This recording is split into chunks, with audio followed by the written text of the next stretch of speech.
bien. La verdad es que siempre, no sé si se nota o no, pero siempre me pongo nervioso. Siempre pienso que lo que voy a explicar no está tan bien explicado, o lo que voy a decir, trato de ver la reacción de las personas, porque la palabra de Dios dice la misma palabra que penetra hasta lo más profundo del corazón. Y que hay un lugar específico y hay un objetivo específico de la palabra. Es la única palabra que penetra a lo más profundo y discierne los pensamientos del hombre. Y a través de la palabra podemos entender nuestra situación y podemos empezar a tener un panorama de lo que somos, de a dónde vamos, de a dónde queremos ir, lo que Dios quiere hacer con nosotros. Y siguiendo con este tema, el tema tribu es el tercer tema, y yo le puse como título: ¿a qué tribu perteneces? Es muy extraño, de repente dices, bueno, ¿cuál tribu? Él y yo siempre decimos que nuestra familia de 5 es nuestra tribu, y andamos ahí con toda la tribu para todos lados. Ya llenamos cualquier mesa de cualquier lugar. Si tu familia son más de 5, vas a entenderlo. Pero la verdad es de que antes de empezar el tema, vivimos en un mundo lleno de noticias, y siempre hay un bombardeo constante de lo que nos está hablando las noticias. Casi siempre son de conflictos, son de cosas negativas, y podemos fácilmente desenfocarnos de lo que Dios quiere hablarnos. No estoy diciendo que nos separemos, que no escuchemos las noticias, solamente que a veces nos desenfocamos de lo que realmente necesitamos de parte de Dios. Y este último mes hemos estado escuchando noticias de muerte, de violencia, de protestas, de impactos económicos, pero de la misma manera que llegan noticias malas, tú y yo debemos de estar preparados para tener noticias buenas en nuestra mente y en nuestro corazón. Hace unos meses yo les comentaba, les daba algún consejo de que nosotros deberíamos de orar mínimo el mismo número de veces que nos equivocamos. Y no se trata de decir, ay, soy muy malo o me doy golpes de pecho, porque aquí todos cometemos errores y todos estamos en la misma situación de un proceso donde Dios nos va cambiando nuestra vida. Pero es bueno que cuando nosotros cometemos un error, le podamos decir a Dios: Dios, ayúdame con esto. Dios, yo sé que esto no era lo correcto, pero ya lo hice, ya ni modo, entonces me voy a volver a esforzar. Y creemos en su amor y en su gracia. Y el mismo ejemplo podríamos aplicarlo para ahorita, para esta temporada. El número mínimo, el mismo número de noticias malas que tenemos, deberíamos de tener el cuidado de poner en nuestra mente y en nuestro corazón noticias buenas de parte de Dios. Porque si no, nos vamos a quedar solamente con las noticias malas. Y a veces las noticias malas nos empiezan a meter en una preocupación exagerada, en una ansiedad, nos empiezan a sacar de la confianza que tenemos en Dios. Pero ese es como un punto importante. La verdad es de que el día de hoy, la semana pasada yo les había comentado que teníamos como una información, y habíamos preparado cierta información sobre la historia de Israel como nación, porque nos involucra a todos los que creemos en Jesús como nuestro Salvador. Porque trae sentido de pertenencia el que nosotros entendamos o sepamos que Dios tiene un plan, y que tú y yo estamos dentro de ese plan y que somos parte de ese plan. Si no solamente vemos la vida, hay 3 preguntas que todos nos hacemos: ¿de dónde vengo? ¿Quién soy? ¿Y a dónde voy? Y podríamos vivir nuestra vida completa con esa duda, y podríamos pensar que no sé, o sea, aquí estoy, pero no sé quién soy, y no sé por qué estoy aquí, y no sé a dónde voy, y no tener propósito en la vida. Y veíamos la semana pasada que el bendecir y el tomar el reto que Dios nos ha puesto como honrar a Dios y adorar a Dios nos trae un beneficio, que son tener instrucciones para que nosotros podamos darle un destino a nuestra familia, para que nuestra familia no vaya solamente viviendo la vida, solamente diciendo, bueno, yo tengo que estudiar y trabajar y tener un patrimonio y tener una familia, y bueno, después me voy a morir y ya se acabó. Y eso vine a hacer a la tierra. La verdad es de que Dios tiene un llamado más importante, y entonces dividí este tema, y sí te lo quiero comunicar porque son, según yo, si no voy a dar información de más, pero como con 4 puntos importantes. El primero va a ser recordar la enseñanza pasada, que es importante. la historia de una familia, que es donde vemos la formación de Israel como pueblo de Dios, a qué tribu pertenecemos y algunas verdades en medio de la crisis. Y bueno, recordando la semana pasada, una vez más, hablábamos de que el reto que Dios ponía delante de nosotros, ¿recuerdan cuál era? Era adorar a Dios y honrar a Dios. Porque con eso nosotros podíamos garantizar que Dios nos iba a dar instrucciones. Hay muchas cosas que le preguntamos a Dios, Dios, ¿ahora qué quieres que haga? Ahora que, o sea, le pregunto cosas, quiero cosas de Él, pero a veces no recibimos la instrucción, no la entendemos y entonces seguimos igual de perdidos. Y entonces el honrar a Dios y el adorar a Dios nos va a llevar a tener instrucciones. Dios da instrucciones a las personas que obedecen y que se atreven a esas instrucciones. Dios quiere darte instrucciones a ti para que tú y yo sepamos cuál es nuestro destino y para que podamos guiar a nuestra familia también.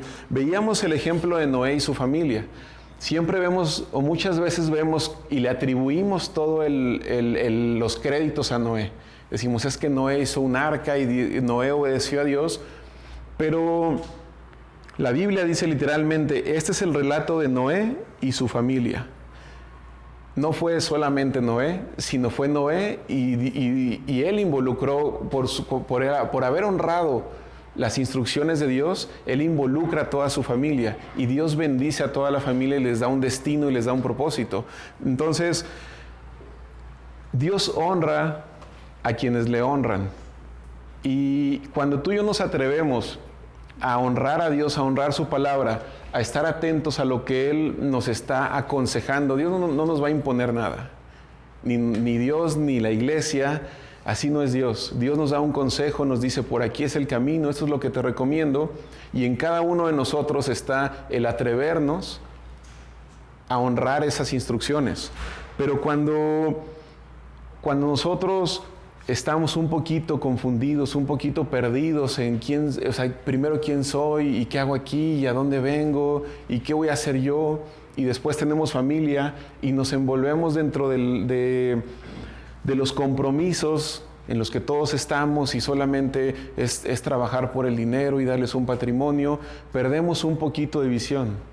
Obviamente Dios nos quiere dar todo eso. La palabra dice que Dios quiere bendecir tu vida y quiere darte dinero así como prospera tu alma. Entonces Dios está preocupado por todo, por nuestro crecimiento emocional, por nuestro crecimiento espiritual y nuestro crecimiento económico. Esa es una verdad que la Biblia marca y la marca muy claramente. Entonces, la enseñanza del tema pasado es que tú y yo tengamos la confianza, tengamos la fe de atrevernos a honrar a Dios y a adorar a Dios. Porque cuando lo hacemos, lo primero que vamos a recibir van a ser instrucciones. Y cuando yo tengo las instrucciones, ahora viene otro reto, si las voy a hacer o si no las voy a hacer. Puedo tener muchas instrucciones, pero Dios me dice, no, camina por aquí. Y yo, no, aquí me quedo y no quiero atreverme a hacerlo. Entonces no obtengo el destino que Dios preparó para mí. Y puedo permanecer en este punto toda mi vida, frustrado, engañado, pensando que Dios no me quiere bendecir, pensando que Dios no le importa tanto mi vida. Y Él constantemente me va a estar dando instrucciones. Veíamos la semana pasada que en automático a veces estamos en contra de la autoridad, porque la autoridad nos ha decepcionado, porque los gobiernos, porque todos los padres hemos fallado y seguiremos fallando, y a veces los hijos nos sentimos decepcionados, y cuando sabemos que Dios es una autoridad, en automático estamos en contra. Pero Dios no falla, y Dios es esa buena autoridad, es ese buen ejemplo, es ese buen gobernante, es ese buen rey que nunca te va a decepcionar. Entonces podemos confiar en su autoridad y podemos confiar en sus instrucciones. ¿Ok?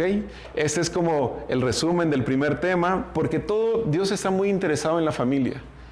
Todo empezó con una familia. La verdad es de que la historia de Israel a mí me emociona mucho porque era lo primero que yo cuestionaba. Yo siempre decía, bueno, estos locos, ¿quién se creen? Ni siquiera son de Israel. Nosotros somos mexicanos, ¿a mí qué me importa? Yo no vivo allá, yo tengo otra cultura. Pero La verdad es de que Jesús, cuando desde el momento que pisó la tierra, cambió la historia, cambió la forma de pensar. Fue antes de Cristo y después de Cristo. Y cuando vemos la historia del pueblo de Dios, todo empieza con una familia. Todo empieza con un llamado. Dios se presenta a un hombre llamado Abraham, a una mujer llamada Sara, y les dice y les da una instrucción. Y después de esa instrucción empieza toda la historia del pueblo de Dios. La semana pasada yo les decía, ¿cuál es la historia de tu familia? ¿Cuál es la historia que tú quieres que se hable de tu familia? No porque sea tu familia o porque sea tu apellido, sino porque las personas puedan ver el ejemplo a través de tu familia de que tú y tu familia decidieron honrar y obedecer a Dios. No es fácil, no es tan sencillo, pero créeme que hay una gran recompensa y que Dios nos ayuda a hacerlo. Si Abraham no hubiera obedecido esa instrucción, Dios hubiera escogido a alguien más. Pero Abraham decide tomar la instrucción y decide caminar en esto. Y Dios le dice, Dios dice que él va a ser padre de multitudes. Y aquí te va un poquito de historia. Voy a tratar de poner en contexto muchos libros de la Biblia, pero todos conocen la historia de Abraham, más o menos. Es el padre de la fe. Dios le dice que a través de él va a tener una gran descendencia. Entonces, Abraham tiene un papá, su papá se llama Tare. Tare es descendiente de Noé. Lo que hizo Noé al obedecer a Dios trajo bendición hasta Abraham. Y lo que hizo Abraham trajo bendición hasta nosotros. Entonces, vemos a Abraham, su papá se llama Tare, y entonces Dios se le presenta, y fíjense, vamos a ver el primer versículo, esto viene en Génesis 12:1, y dice, porque Jehová había dicho a Abraham, vete de tu tierra y de tu parentela, y de la casa de tu padre, a la tierra que te mostraré, y haré de ti una nación grande, y te bendeciré, y engrandeceré tu nombre, y serás de bendición. Entonces, hay una instrucción muy, muy específica. Dios es muy sencillo. Dios no nos va a dar una instrucción tan extraña de que cuando veas el tercer cometa y baja un ángel y sientes un viento. Dios es más sencillo. Dios cuando nos da una instrucción, Dios le dice directo, vete de tu tierra y de tu parentela y de la casa de tu padre a la tierra que te mostraré. Y si lo haces, dice, haré de ti una nación grande, te bendeciré, engrandeceré tu nombre y serás de bendición. Entonces, la primera instrucción era vete de tu tierra. Pero ¿cuál es esa tierra y por qué Dios le dice que se vaya de esa tierra? Aquí te da un poquito de historia. Abraham y su papá Tare vivían en una tierra que se llamaba Ur.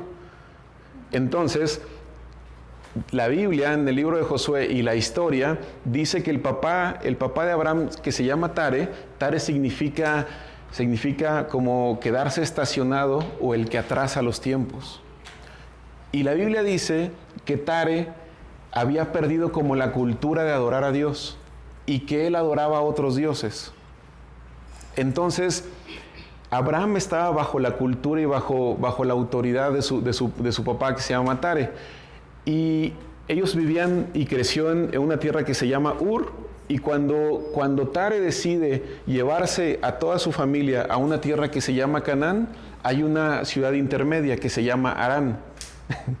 y cuando van en esa peregrinación a la tierra de Canaán, donde hay una buena tierra, donde hay prosperidad, donde podemos decir nosotros, bueno, es que yo voy a la tierra prometida, y son dichos muy cristianos de Dios me va a dar la promesa y vamos en un camino. Y cuando Tare decide quedarse un tiempo en la tierra de Harán es cuando él muere. La tierra de Harán significa tierra seca. Entonces, cuando Dios se presenta a Abraham, lo primero que le dice, sal de la tierra seca y deja el mal ejemplo de la nación en la cual estabas para que yo pueda bendecir tu vida, hacer a ti una gran nación. Muchos queremos solamente que Dios nos añada cosas sin que Dios nos pida nada. Y no se trata de un sacrificio, ay, voy a dejar a mi familia, sino se trata de dejar hábitos que no nos hacen bien.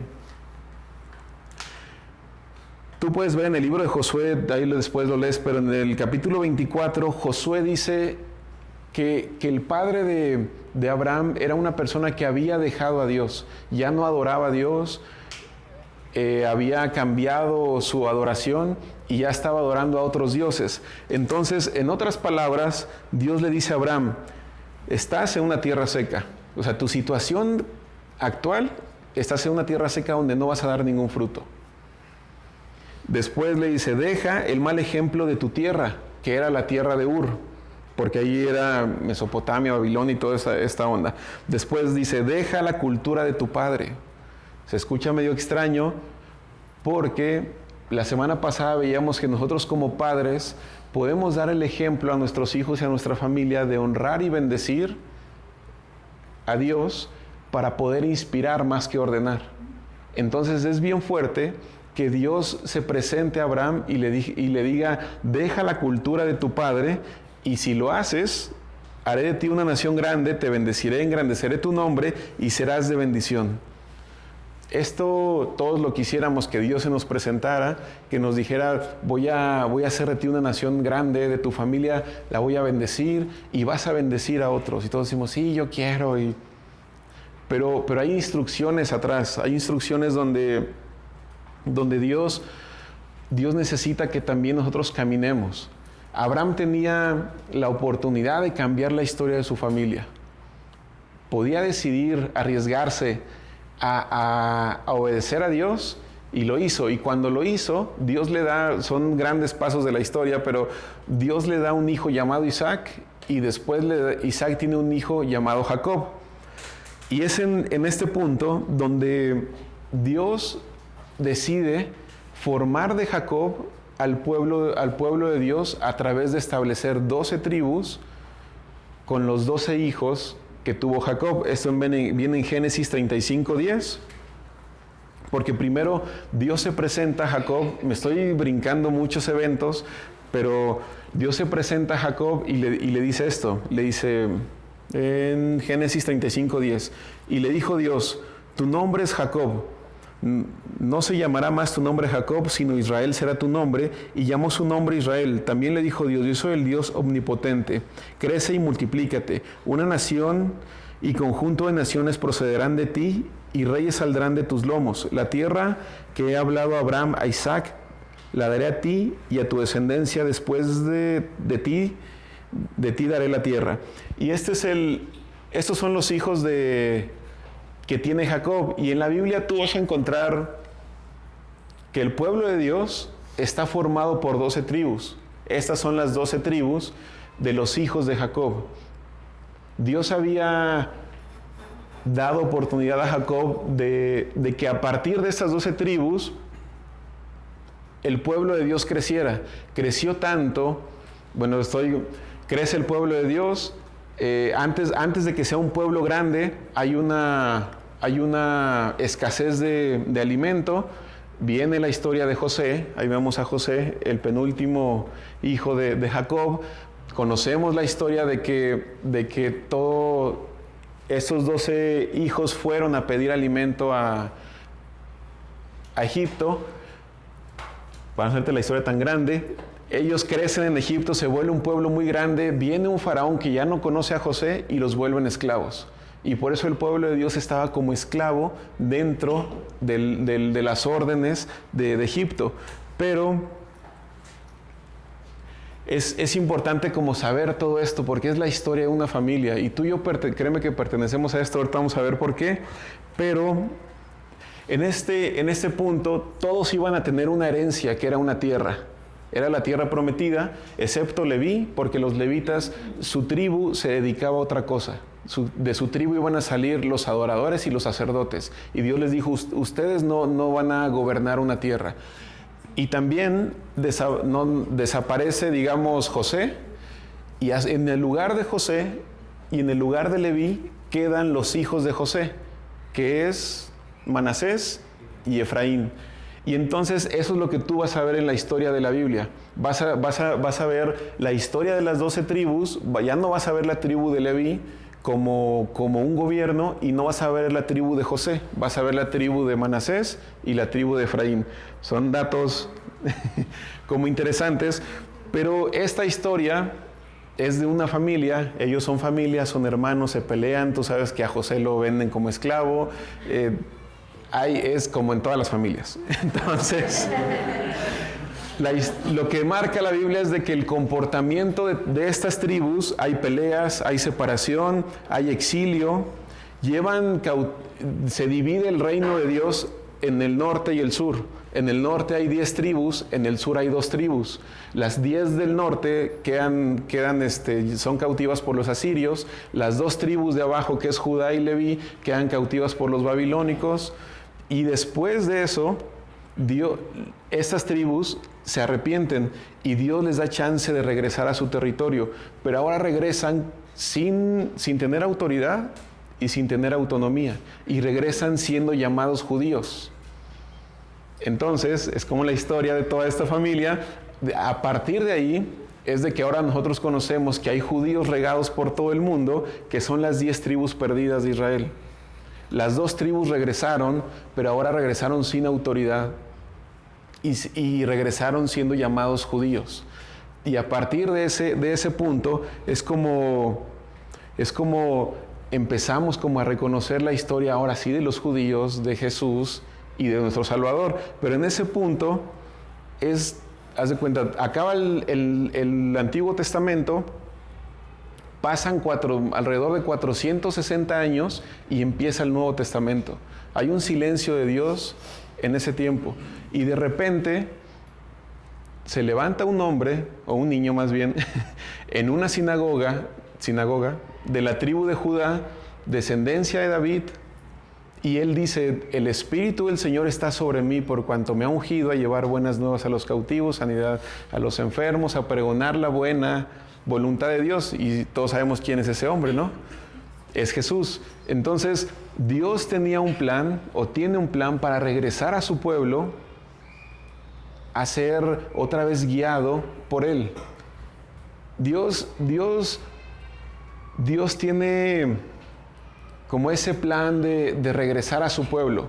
Y yo seguía pensando, bueno, está bien, es su pueblo, toda la historia, Jesús viene a salvar a ellos.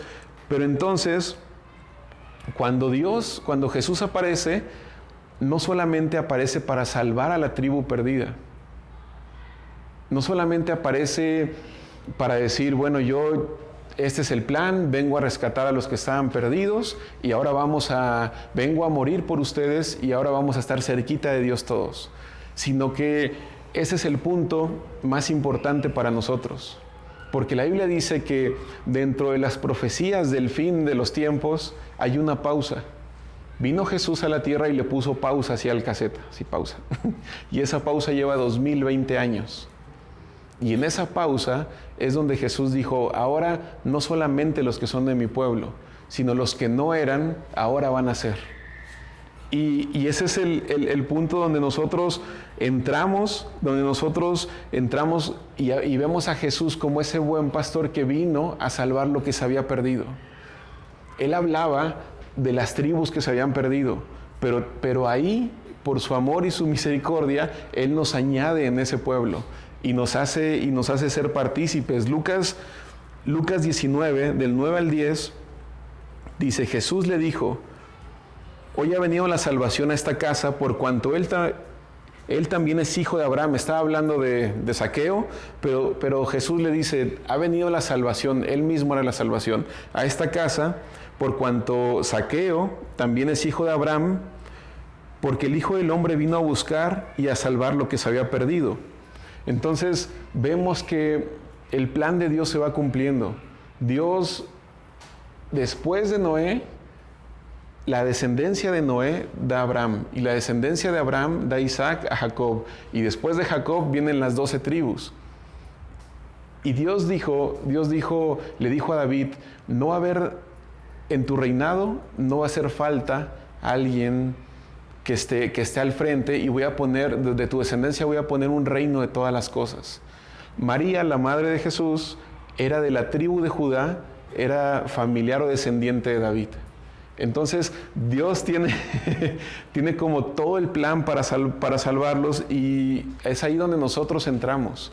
Porque Juan 3:16, todos lo conocen, dice: porque de tal manera amó Dios al mundo, que ha dado a su Hijo unigénito, para que todo aquel que en él cree no se pierda, mas tenga vida eterna.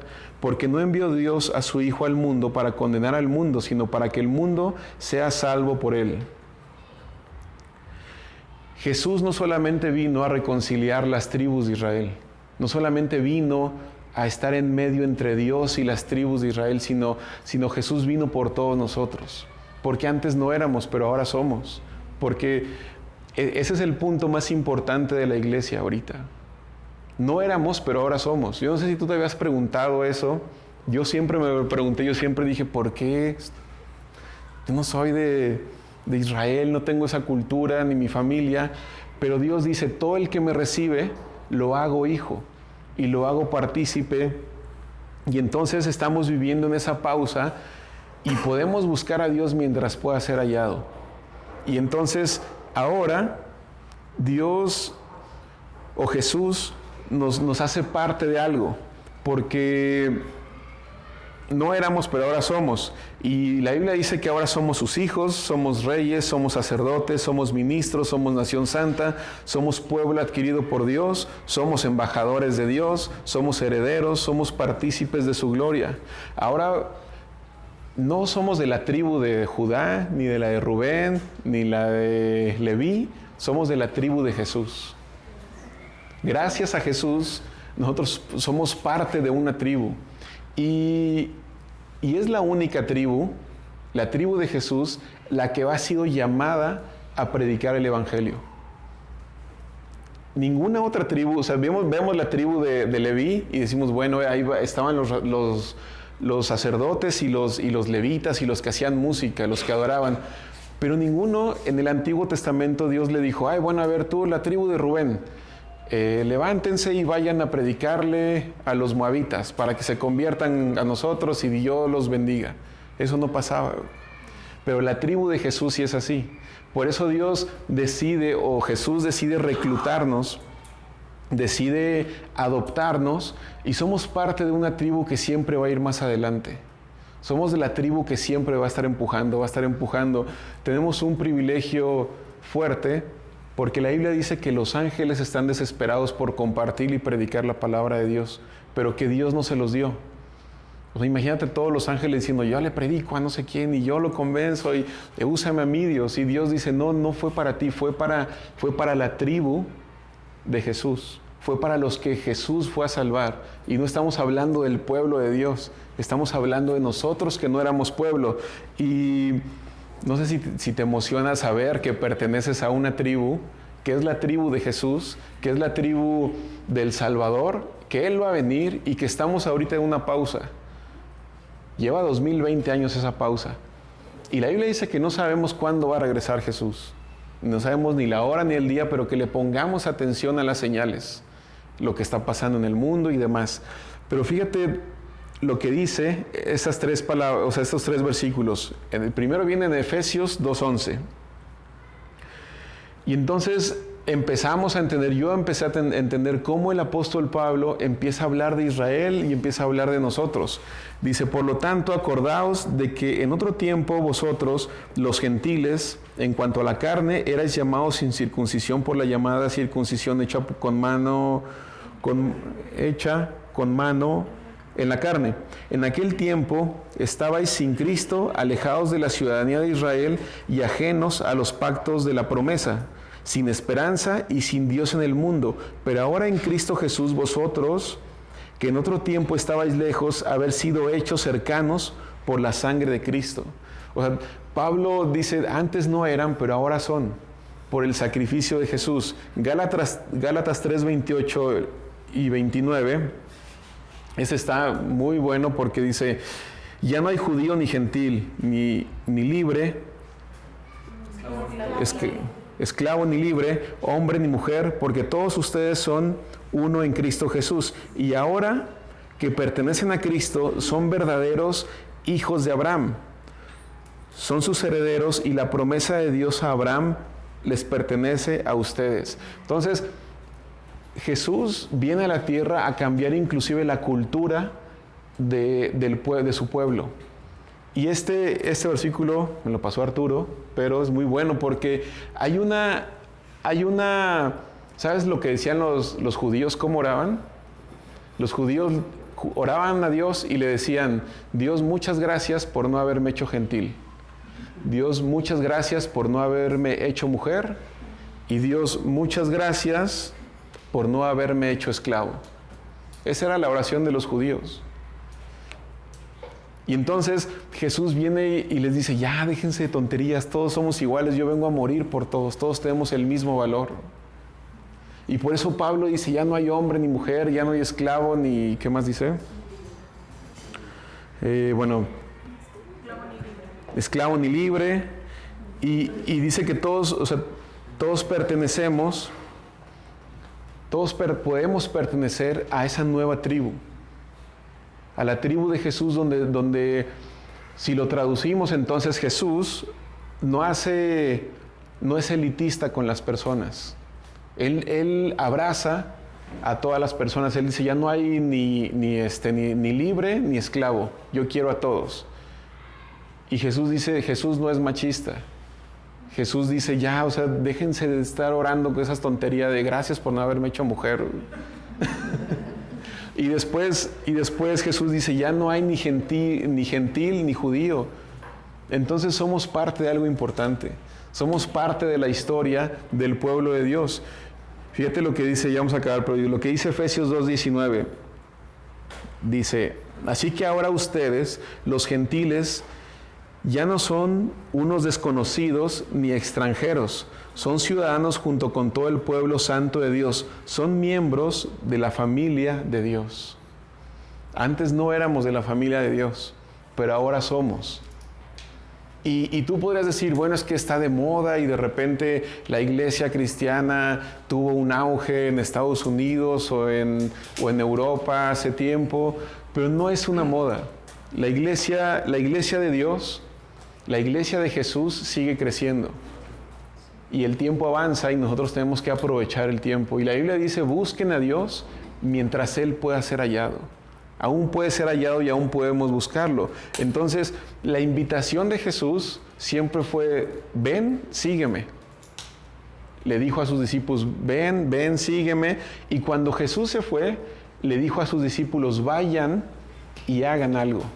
Vayan y prediquen, vayan y yo les dejo el Espíritu Santo. Entonces, no estamos solos en este llamado. Somos parte de una familia, somos parte de un pueblo, somos parte del plan de Dios. Y aunque podemos pensar: no, es que nosotros qué. No, sí somos. Dice que ahora somos parte de la familia de Dios. Jesús vino a salvarnos también.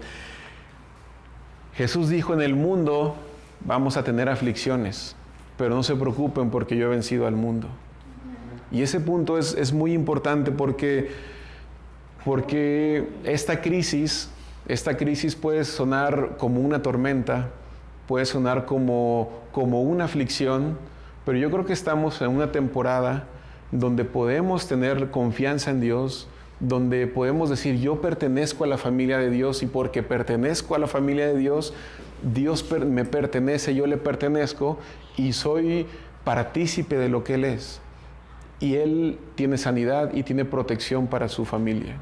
Él es un buen padre, Él es un buen amigo y Él va a cuidar a su familia. Y tú y yo somos parte de esa familia. Entonces, no sé si fue mucha información, pero en verdad somos parte de algo. Somos parte de algo que Dios hizo. Y si, para terminar, ¿recuerdas la parte donde está la tormenta y los discípulos están en la barca? Hay una gran tormenta, se levantan las olas y Jesús viene y les dice: tengan ánimo.